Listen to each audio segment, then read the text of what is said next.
श्री गणेशाय नमः। ओम श्री सूर्याय नमः। अथ आदित्य हृदय स्तोत्रम् विनियोगः। ओम अस्य श्री आदित्य हृदय स्तोत्र मंत्रस्य श्री अगस्त्य ऋषिः अनुष्टुप छन्दः श्री आदित्य हृदय भूतो भगवान् ब्रह्मा देवताः। ओम बीजं रश्मिमतेरिति शक्तिः।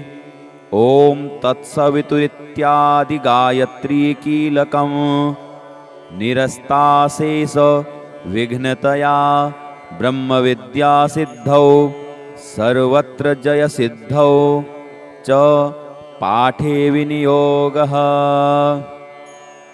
अथ ऋष्यादिन्यासः। ओम अगस्त्यऋषये नमः शिरसि। ओम अनुष्टुप छन्दसे नमः मुखे। ओम आदित्य हृदय भूत ब्रह्मदेवताये नमः हृदि। ओम बीजाय नमः गुह्ये। ओम रश्मिमते शक्तये नमः पादयोः। ओम तत्सवितुरित्यादि गायत्री कीलकाय नमः नाभौ। ओम विनियोगाय नमः सर्वांगे। ओम श्री सूर्यनारायणाय नमः। अथ स्तोत्रम्। ओम ततो युद्ध परिश्रान्तं समरे चिन्तया स्थितं रावणं चाग्रतो दृष्ट्वा युद्धाय समुपस्थितं दैवतैश्च समागम्य दृष्टुमभ्यागतो रणम् उपगम्याब्रवीद्राम मगस्त्यो भगवान् ऋषिः। राम राम महाबाहो शृणु गुह्यं सनातनं येन सर्वान् नरीन् वत्स समरे विजयिष्यसि। आदित्य हृदयं पुण्यं सर्वशत्रुविनाशनं जयावहं जपे नित्यं अक्षयं परमं शिवं। सर्वमङ्गलमाङ्गल्यं सर्वपापप्रणाशनं चिन्ताशोकप्रशमनं आयुर्वर्धनमुत्तमं। रश्मिमन्तं समुद्यन्तं देवासुरनमस्कृतं पूजयस्व विवस्वन्तं भास्करं भुवनेश्वरं। सर्वदेवात्मको एष तेजस्वी रश्मिभावनः एष देवासुरगणान् लोकान् पाति गभस्तिभिः। एष ब्रह्मा च विष्णुश्च शिवः स्कन्दः प्रजापतिः महेन्द्रो धनदः कालो यमः सोमो अपां पतिः। पितरो वसवः साध्या अश्विनौ मरुतो मनुः वायुर्वह्निः प्रजाप्राण ऋतुकर्ता प्रभाकरः। आदित्यः सविता सूर्यः खगः पूषा गभस्तिमान् सुवर्णसदृशो भानुर्हिरण्यरेता दिवाकरः। हरिदस्वः सहस्रार्चिः सप्तसप्तिर्मरीचिमान् तिमिरोन्मथनः शम्भुस्त्वष्टा मार्तण्डकोऽंशुमान्। हिरण्यगर्भः शिशिरस्तपनो भास्करो रविः अग्निगर्भोदितेः पुत्रः शङ्खः शिशिरनाशनः। व्योमनाथस्तमो भेदी ऋग्यजुः सामपारगः घनवृष्टिरपां मित्रो विन्ध्यवीथिप्लवङ्गमः। आतपी मण्डली मृत्युः पिङ्गलः सर्वतापनः कविर्विश्वो महातेजा रक्तः सर्वभवोद्भवः। नक्षत्रग्रहताराणाम् अधिपो विश्वभावनः तेजसामपि तेजस्वी द्वादशात्मन्नमोऽस्तु ते। नमः पूर्वाय गिरये पश्चिमायाद्रये नमः ज्योतिर्गणानां पतये दीनाधिपतये नमः जयाय जयभद्राय हर्यस्वाय नमो नमः नमो नमः सहस्रांशो आदित्याय नमो नमः नम उग्राय वीराय सारंगाय नमो नमः नमः पद्मप्रबोधाय मार्ताण्डाय नमो नमः ब्रह्मेशानाच्युतेशाय सूर्यायादित्यवर्चसे भास्वते सर्वभक्ष्याय रौद्राय वपुषे नमः तमोघ्नाय हिमग्नाय शत्रुघ्नायामितात्मने कृतघ्नघ्नाय देवाय ज्योतिषां पतये नमः तप्तचामीकराभाय बह्नये विश्वकर्मणे नमस्तमोभिनिघ्नाय रुचये लोकसाक्षिणे नाशयत्येष वैभूतं तदेव सृजति प्रभुः पायत्येष तपत्येष वर्षत्येष गभस्तिभिः एष सुप्तेषु जागर्ति भूतेषु परिनिष्ठितः एष एवाग्निहोत्रं च फलं चैवाग्निहोत्रिणां वेदाश्च कृतवश्चैव कृतूनां फलमेव च यानि कृत्यानि लोकेषु सर्व एष रविः प्रभुः एनमापत्सु कृच्छ्रेषु कान्तारेषु भयेषु च कीर्तयन् पुरुषः कश्चिन् नावसीदति राघव पूजयस्वेनमेकाग्रो देवदेवं जगत्पतिम् एतत् त्रिगुणितं जप्त्वा युद्धेषु विजयिष्यसि अस्मिन् क्षणे महाबाहो रावणं त्वं वधिष्यसि एवमुक्त्वा तदागस्त्यो जगाम च यथागतम् एतच्छ्रुत्वा महातेजा नष्टशोको भवत्तदा धारयामास सुप्रीतो राघवः प्रियतात्मवान् आदित्यं प्रेक्ष्य जप्त्वा तु परमहर्षमवाप्तवान् त्रिराचम्य शुचिर्भूत्वा धनुरादाय वीर्यवान् रावणं प्रेक्ष्य हृष्टात्मा युद्धाय समुपागतं सर्वयत्नेन महता वधे तस्य धृतोऽभवत् अथ रविर्वदन्निरीक्ष्य रामं मुदितमनाः परमं प्रहस्यमाणः निशिचरपतिसंशयं विदित्वा सुरगणमध्यगतो वचस्त्वरेति सुरगणमध्यगतो वचस्त्वरेति ॐ श्री सूर्यनारायणाय नमः इति आदित्यहृदयस्तोत्रं श्रीसूर्यार्पणमस्तु ॐ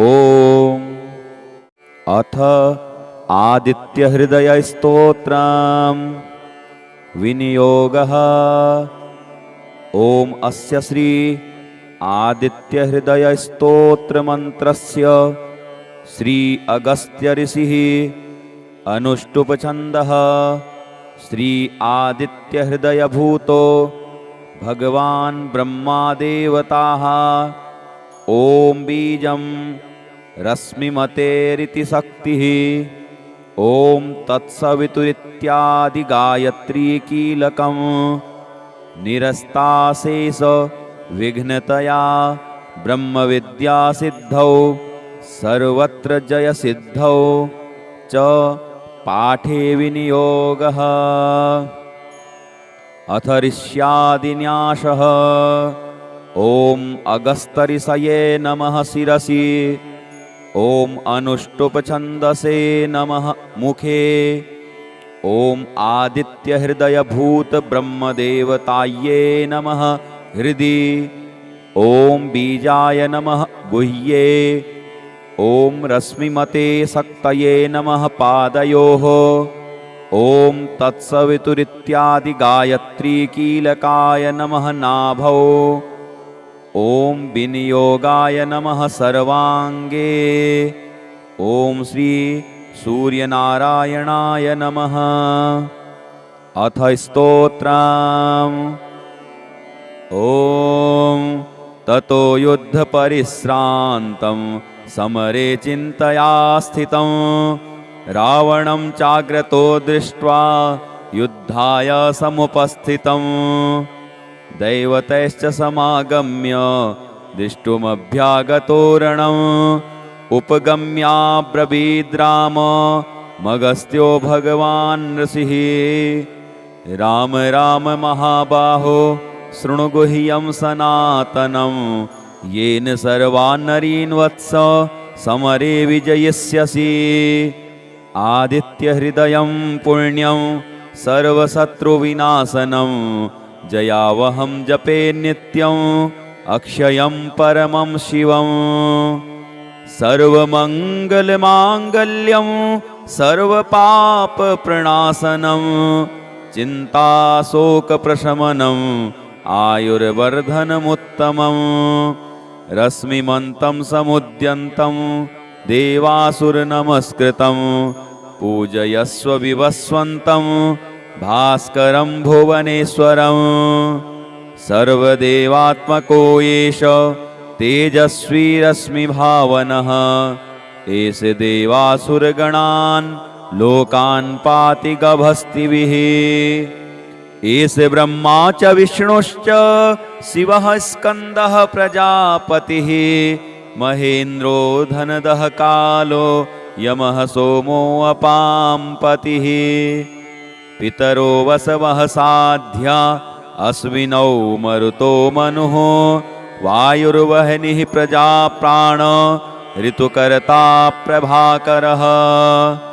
आदित्यः सविता सूर्यः खगः पूषा गभस्तिमान् सुवर्णसदृशो भानुर्हिरण्यरेता दिवाकरः।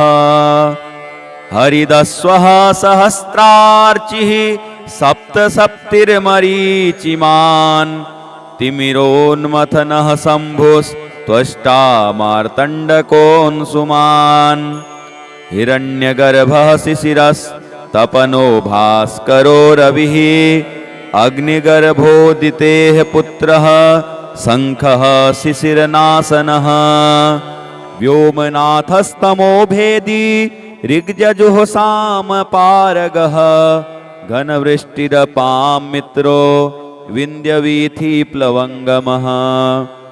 आतपी मण्डली मृत्युः पिङ्गलः सर्वतापनः कविर्विश्वो महातेजा रक्तः सर्वभवोद्भवः।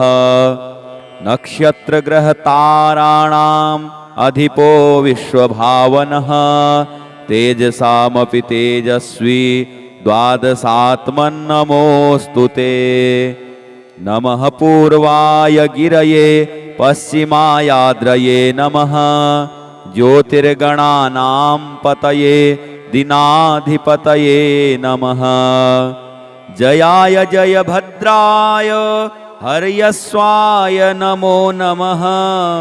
नमो नमः सहस्रांशो आदित्याय नमो नमः।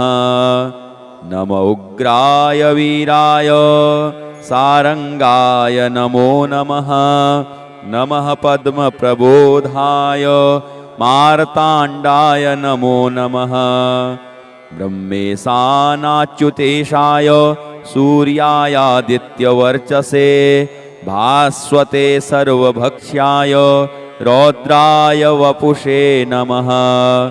तमोघ्नाय हिमग्नाय शत्रुघ्नायामितात्मने कृतघ्नघ्नाय देवाय ज्योतिषां पतये नमः। तप्तचामीकराभाय बह्नये विश्वकर्मणे नमस्तमोभिनिघ्नाय रुचये लोकसाक्षिणे। नाशयत्येष वैभूतं तदेव सृजति प्रभुः पायत्तेष तपत्ते स वर्षत्ते स गभस्तिभिः एष सुप्तेषु जागर्ति भूतेषु परिनिष्ठितः एष एवाग्निहोत्रं च फलं चैवाग्निहोत्रिणाम् वेदाश्च कृतवश्चैव कृतूनां फलमेव च यानि कृत्यानि लोकेषु सर्व एष रविः प्रभुः एनमापत्सु कृच्छ्रेषु कान्तारेषु भयेषु च कीर्तयन् पुरुषः कश्चिन् नावसीदति राघव पूजयस्वेनमेकाग्रो देवदेवं जगत्पतिम् एतत् त्रिगुणितं जप्त्वा युद्धेषु विजयिष्यसि अस्मिन् क्षणे महाबाहो रावणं त्वं वधिष्यसि एवमुक्त्वा तदागस्त्यो जगाम च यथागतम् एतच्छ्रुत्वा महातेजा नष्टशोको भवत्तदा धारयामास सुप्रीतो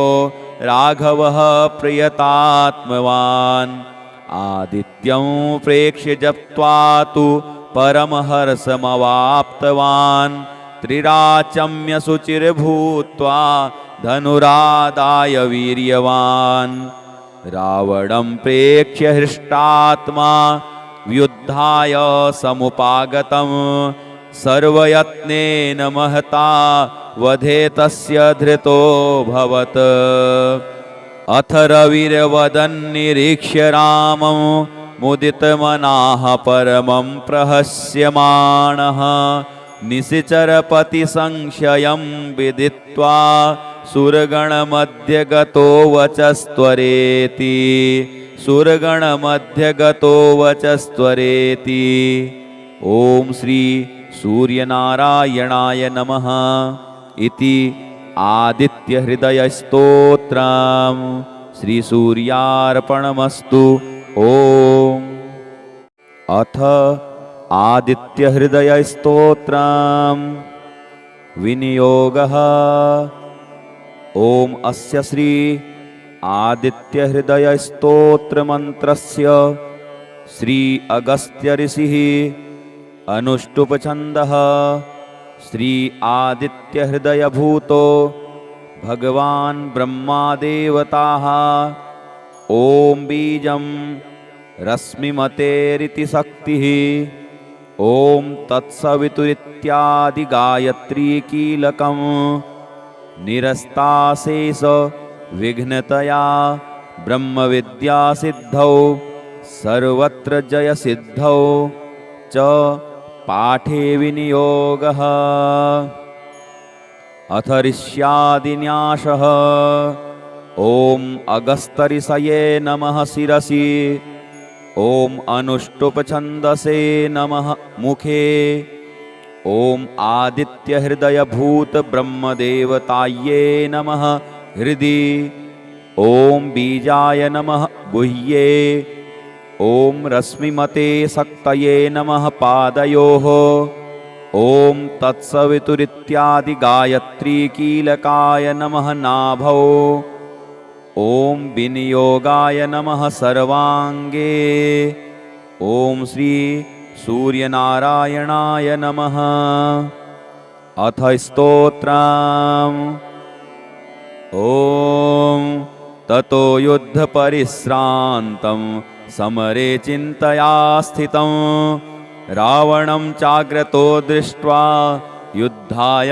समुपस्थितं दैवतैश्च समागम्य दृष्टुमभ्यागतो रणम् उपगम्याब्रवीद्राम मगस्त्यो भगवान् ऋषिः राम राम महाबाहो शृणुगुह्यं सनातनं येन सर्वान् नरीन् वत्स समरे विजयिष्यसि आदित्यहृदयं पुण्यं सर्वशत्रुविनाशनं जयावहं जपे नित्यं अक्षयं परमं शिवम् सर्वमङ्गलमाङ्गल्यं सर्वपापप्रणाशनं चिन्ताशोकप्रशमनम् आयुर्वर्धनमुत्तमं रश्मिमन्तं समुद्यन्तं देवासुरनमस्कृतं पूजयस्व विवस्वन्तं भास्करं भुवनेश्वरं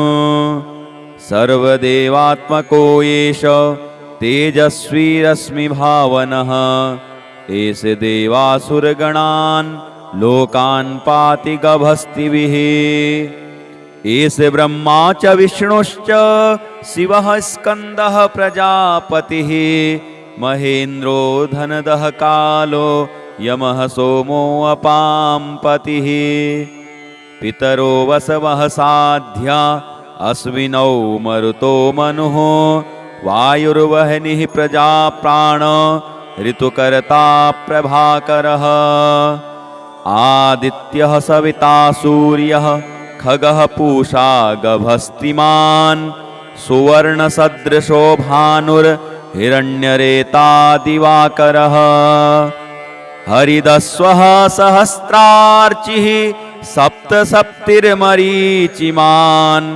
तिमिरोन्मथनः शम्भुस्त्वष्टा मार्तण्डकोऽंशुमान् हिरण्यगर्भः शिशिरस्तपनो भास्करो रविः अग्निगर्भोदितेः पुत्रः शङ्खः शिशिरनाशनः व्योमनाथस्तमो भेदी ऋग्यजुःसामपारगः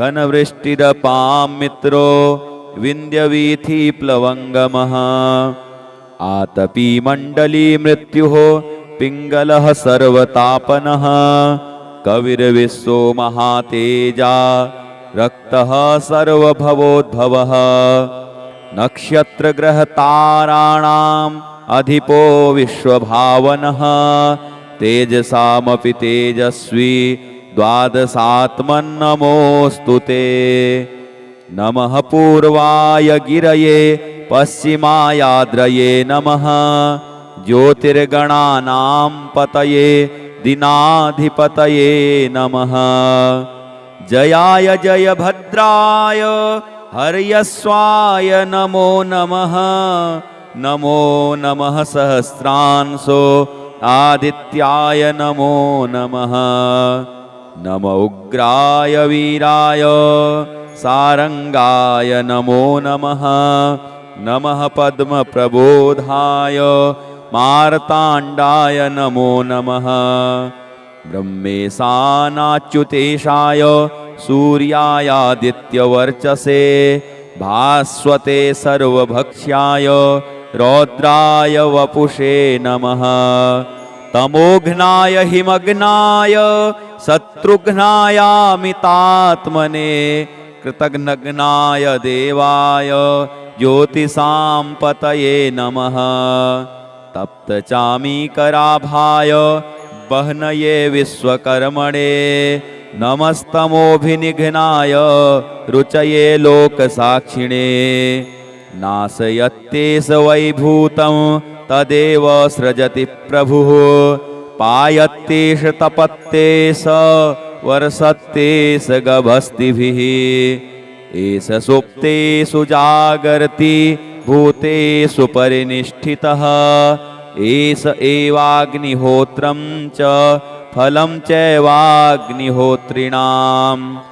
वेदाश्च कृतवश्चैव कृतूनां फलमेव च यानि कृत्यानि लोकेषु सर्व एष रविः प्रभुः एनमापत्सु कृच्छ्रेषु कान्तारेषु भयेषु च कीर्तयन् पुरुषः कश्चिन् नावसीदति राघव पूजयस्वेनमेकाग्रो देवदेवं जगत्पतिम् एतत् त्रिगुणितं जप्त्वा युद्धेषु विजयिष्यसि अस्मिन् क्षणे महाबाहो रावणं त्वं वधिष्यसि एवमुक्त्वा तदागस्त्यो जगाम च यथागतम् एतच्छ्रुत्वा महातेजा नष्टशोको भवत्तदा धारयामास सुप्रीतो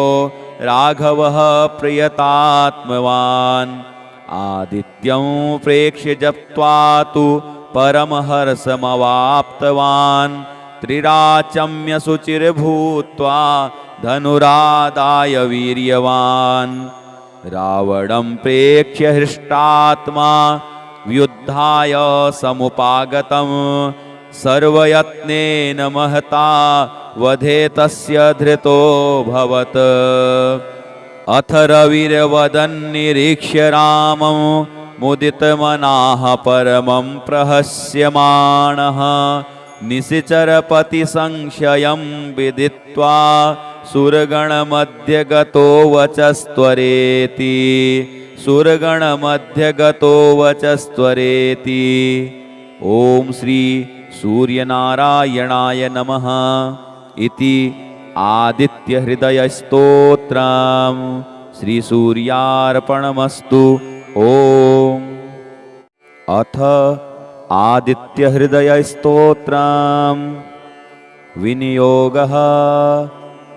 ॐ अस्य श्री आदित्यहृदयस्तोत्रमन्त्रस्य श्री अगस्त्यऋषिः अनुष्टुप्छन्दः श्री आदित्यहृदयभूतो भगवान् ब्रह्मादेवताः। ॐ बीजं रश्मिमतेरिति शक्तिः।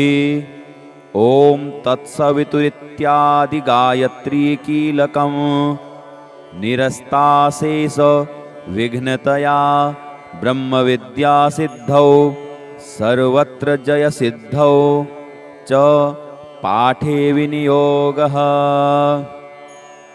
अथ ऋष्यादिन्यासः। ॐ अगस्त्यऋषये नमः शिरसि। ॐ अनुष्टुप्छन्दसे नमः मुखे। ॐ आदित्यहृदयभूतब्रह्मदेवतायै नमः हृदि। ॐ बीजाय नमः गुह्ये। ॐ रश्मिमते शक्तये नमः पादयोः। ॐ तत्सवितुरित्यादिगायत्रीकीलकाय नमः नाभौ। ॐ विनियोगाय नमः सर्वाङ्गे। ॐ श्री सूर्यनारायणाय नमः। अथ स्तोत्रम्। ॐ ततो युद्धपरिश्रान्तं समरे चिन्तया स्थितं रावणं चाग्रतो दृष्ट्वा युद्धाय समुपस्थितं दैवतैश्च समागम्य दृष्टुमभ्यागतो रणम् उपगम्याब्रवीद्राम मगस्त्यो भगवान् ऋषिः। राम राम महाबाहो शृणु गुह्यं सनातनं येन सर्वान् नरीन् वत्स समरे विजयिष्यसि। आदित्यहृदयं पुण्यं सर्वशत्रुविनाशनं जयावहं जपे नित्यं अक्षयं परमं शिवं। सर्वमङ्गलमाङ्गल्यं सर्वपापप्रणाशनं चिन्ताशोकप्रशमनं आयुर्वर्धनमुत्तमं। रश्मिमन्तं समुद्यन्तं देवासुरनमस्कृतं पूजयस्व विवस्वन्तं भास्करं भुवनेश्वरं। सर्वदेवात्मको एष तेजस्वी रश्मिभावनः एष देवासुरगणान् लोकान् पाति गभस्तिभिः। एष ब्रह्मा च विष्णुश्च शिवः स्कन्दः प्रजापतिः महेन्द्रो धनदः कालो यमः सोमो अपाम्पतिः। पितरो वसवः साध्या अश्विनौ मरुतो मनुः वायुर्वह्निः प्रजाप्राण ऋतुकर्ता प्रभाकरः। आदित्यः सविता सूर्यः खगः पूषा गभस्तिमान् सुवर्णसदृशो भानुर्हिरण्यरेता दिवाकरः। हरिदस्वः सहस्रार्चिः सप्तसप्तिर्मरीचिमान् तिमिरोन्मथनः शम्भुस्त्वष्टा मार्तण्डकोऽंशुमान् हिरण्यगर्भः शिशिरस्तपनो भास्करो रविः अग्निगर्भोदितेः पुत्रः शङ्खः शिशिरनाशनः व्योमनाथस्तमो भेदी ऋग्जजुःसामपारगः घनवृष्टिरपां मित्रो विन्द्यवीथिप्लवङ्गमः आतपी मण्डली मृत्युः पिङ्गलः सर्वतापनः कविर्विश्वो महातेजा रक्तः सर्वभवोद्भवः नक्षत्रग्रहताराणाम् अधिपो विश्वभावनः तेजसामपि तेजस्वी द्वादशात्मन्नमोऽस्तु ते नमः पूर्वाय गिरये पश्चिमायाद्रये नमः ज्योतिर्गणानां पतये दिनाधिपतये नमः जयाय जयभद्राय हर्यस्वाय नमो नमः नमो नमः सहस्रांशो आदित्याय नमो नमः नम उग्राय वीराय सारंगाय नमो नमः नमः पद्मप्रबोधाय मार्ताण्डाय नमो नमः ब्रह्मेशानाच्युतेशाय सूर्यायादित्यवर्चसे भास्वते सर्वभक्ष्याय रौद्राय वपुषे नमः तमोघ्नाय हिमग्नाय शत्रुघ्नायामितात्मने कृतघ्नघ्नाय देवाय ज्योतिषां पतये नमः तप्तचामीकराभाय बह्नये विश्वकर्मणे नमस्तमोभिनिघ्नाय रुचये लोकसाक्षिणे नाशयत्येष वैभूतं तदेव सृजति प्रभुः पायत्येष तपत्येष वर्षत्येष गभस्तिभिः एष सुप्तेषु जागर्ति भूतेषु परिनिष्ठितः एष एवाग्निहोत्रं च फलं चैवाग्निहोत्रिणाम् वेदाश्च कृतवश्चैव कृतूनां फलमेव च यानि कृत्यानि लोकेषु सर्व एष रविः प्रभुः एनमापत्सु कृच्छ्रेषु कान्तारेषु भयेषु च कीर्तयन् पुरुषः कश्चिन् नावसीदति राघव पूजयस्वेनमेकाग्रो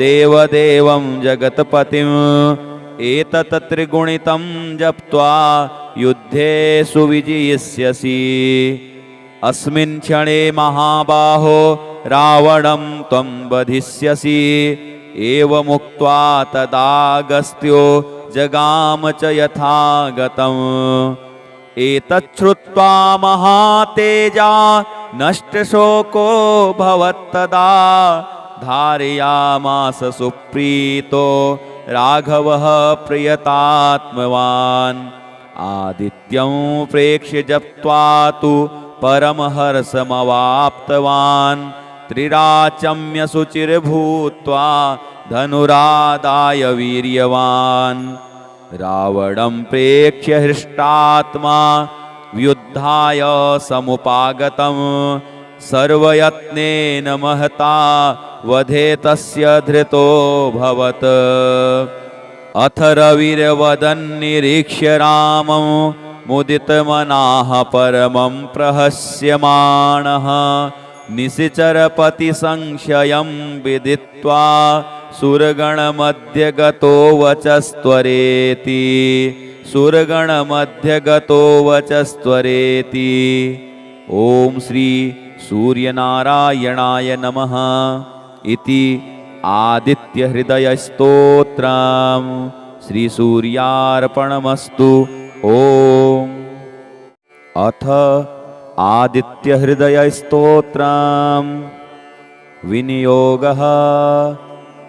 ॐ अस्य श्री आदित्यहृदयस्तोत्रमन्त्रस्य श्री अगस्त्यऋषिः अनुष्टुप्छन्दः श्री आदित्यहृदयभूतो भगवान् ब्रह्मादेवताः।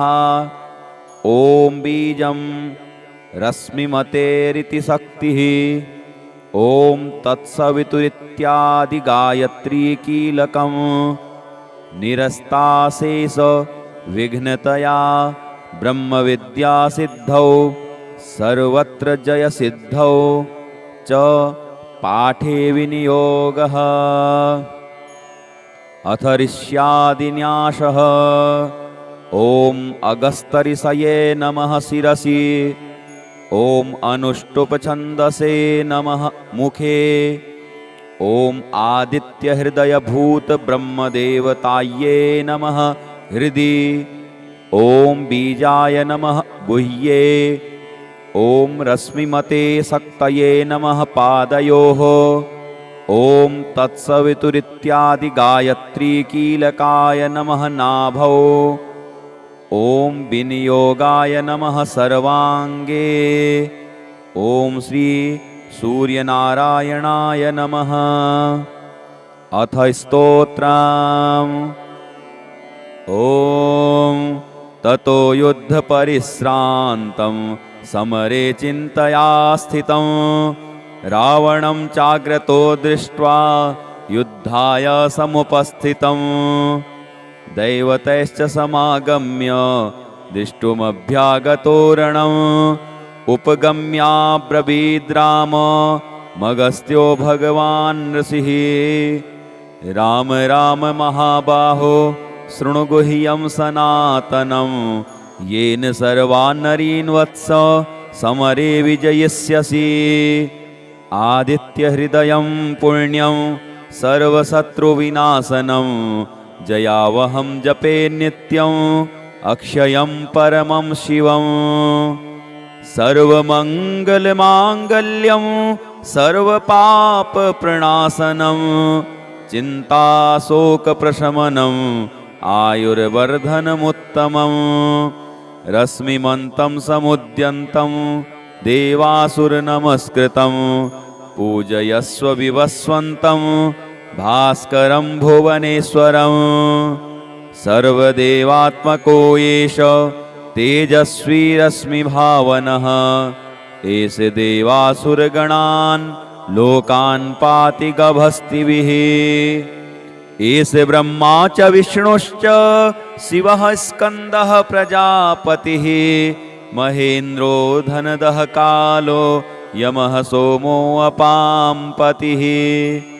पितरो वसवः साध्या अश्विनौ मरुतो मनुः वायुर्वह्निः प्रजाप्राण ऋतुकर्ता प्रभाकरः। आदित्यः सविता सूर्यः खगः पूषा गभस्तिमान् सुवर्णसदृशो भानुर्हिरण्यरेता दिवाकरः।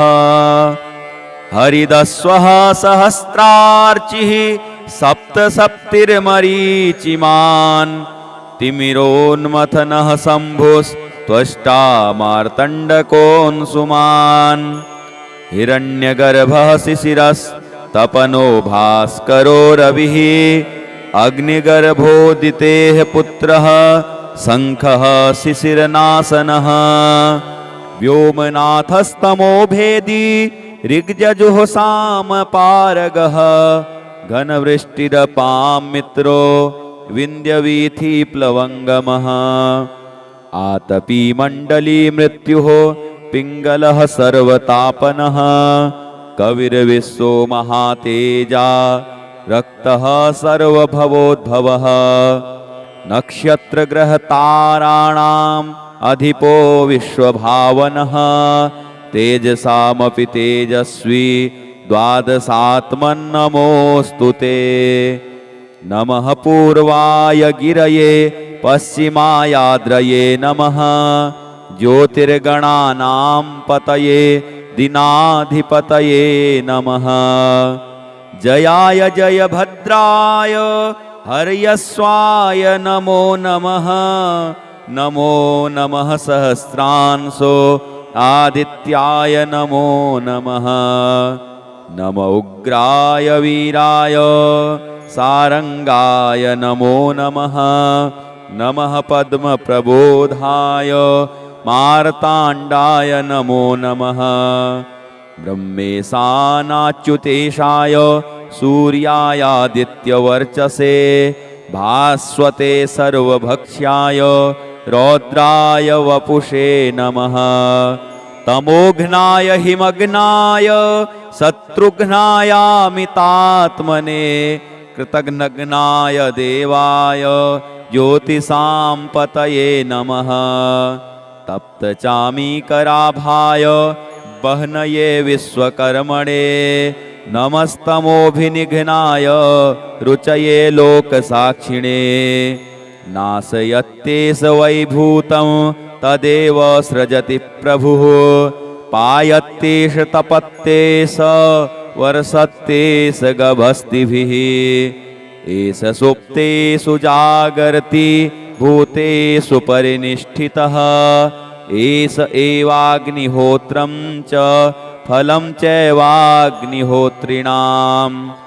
वेदाश्च कृतवश्चैव कृतूनां फलमेव च यानि कृत्यानि लोकेषु सर्व एष रविः प्रभुः।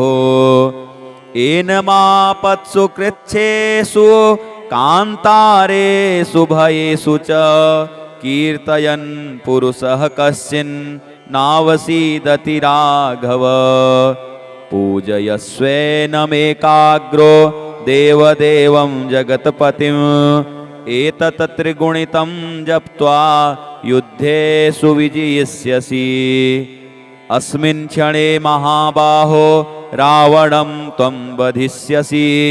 एवमुक्त्वा तदागस्त्यो जगाम च यथागतम्। एतच्छ्रुत्वा महातेजा नष्टशोको भवत्तदा धारयामास सुप्रीतो राघवः प्रियतात्मवान्। आदित्यं प्रेक्ष्य जप्त्वा तु परमहर्षमवाप्तवान्। त्रिराचम्य शुचिर्भूत्वा धनुरादाय वीर्यवान्। रावणं प्रेक्ष्य हृष्टात्मा युद्धाय समुपागतम्। सर्वयत्नेन महता वधे तस्य धृतोऽभवत्। अथ रविर्वदन्निरीक्ष्य रामं मुदितमनाः परमं प्रहस्यमाणः। निशिचरपतिसंशयं विदित्वा सुरगणमध्यगतो वचस्त्वरेति। सुरगणमध्यगतो वचस्त्वरेति। ॐ श्री सूर्यनारायणाय नमः इति आदित्यहृदयस्तोत्रम् श्रीसूर्यार्पणमस्तु। ॐ